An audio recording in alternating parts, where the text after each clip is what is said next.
दोस्तों, वाल्मीकि द्वारा रचित रामायण से जुड़े हुए किस्से हमेशा हिंदू धर्म में सुने जाते हैं। रामायण से जुड़े कई ऐसे किस्से हैं जिनके बारे में आपने शायद ही सुना होगा।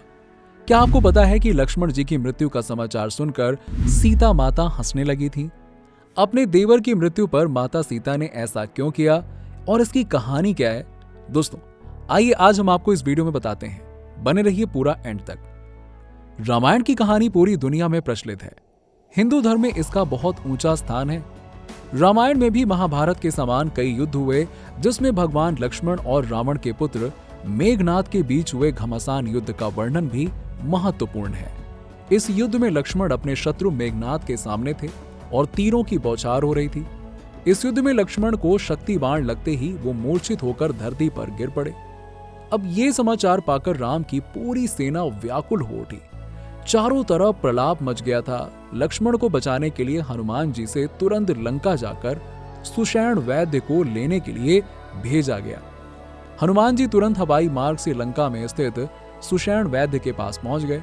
सुषेण वैद्य ने भगवान राम के अनुज का उपचार बताया और द्रोणाचल पर्वत पर स्थित संजीवनी बूटी लाने के लिए कहा और यह भी कहा कि अगर संजीवनी बूटी सूर्योदय होने से पहले ना मिली तो लक्ष्मण की मृत्यु निश्चित है। जब लक्ष्मण जी की मृत्यु का समाचार रावण की कैद में अशोक वाटिका में रह रही सीता को मिला तो वो जोर जोर से हंसने लगी। आसपास खड़े अंगरक्षक ये देखकर सोच में पड़ गए और एक त्रिजटा नाम की राक्षसी ने माता सीता से ये कहते हुए पूछा कि माता जानकी, आपका प्रिय देवर जो इस समय मृत्यु की शैया पर पड़ा है और आप हंस रही हैं, इसका कारण आप हमें बताइए। देवी सीता उस राक्षसी को जवाब देती हुई कहती हैं कि मुझे क्या चिंता है, भगवान श्री राम जो तीनों लोगों के मालिक और कर्ता धर्ता है और उनकी गोद में उनका अनुज भाई है, भला नारायण की छत्र छाया में लक्ष्मण की मृत्यु कैसे हो सकती है?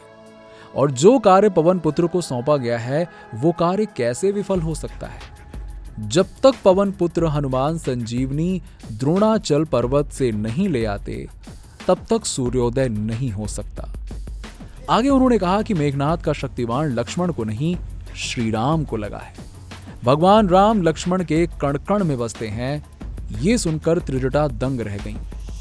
दोस्तों, पवन पुत्र हनुमान द्रोणाचल पर्वत पर जाने से पहले भगवान सूर्यदेव से विनती करते हैं और कहते हैं कि हे सूर्यदेव, हमारे प्रभु राम के भाई लक्ष्मण को शक्ति बाण लग गया है जिससे वो मूर्छित हो गए हैं। उनके उपचार के लिए द्रोणाचल पर्वत से औषधि लानी है, लेकिन सूर्योदय से पहले लक्ष्मण को संजीवनी बूटी मिल जाए तो हम आपसे विनती करते हैं कि हमारे औषधि लाने तक आप मत उदित होना। ये कहते हुए पवन पुत्र सूर्यदेव से पुराने किस्से भी दोहराते हैं जो उन्होंने बचपन में सूर्यदेव के साथ किया था।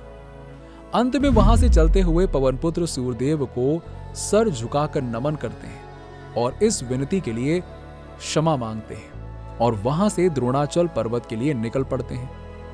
अब दोस्तों, इधर रावण ने हनुमान जी को रोकने के लिए वो जड़ी बूटी ना ला पाए, इसके लिए काल नेमी नाम के राक्षस को भेजा। काल नेमी द्रोणाचल पर्वत से पहले ही जंगल के रास्ते में एक काल्पनिक कुटिया का निर्माण किया उसने और खुद ऋषि का रूप धारण कर लिया। हनुमान जी को रास्ते में प्यास लगी और उन्हें वो कुटिया दिखाई दी।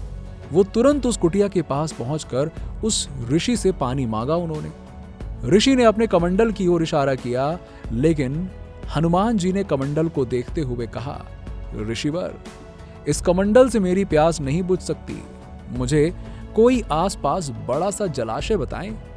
इस पर उस चमत्कारी राक्षस ने पास का एक जलाशय बता दिया। अब दोस्तों, हनुमान जी उस जलाशय पर पहुंचकर पानी पिए और स्नान करने लगे।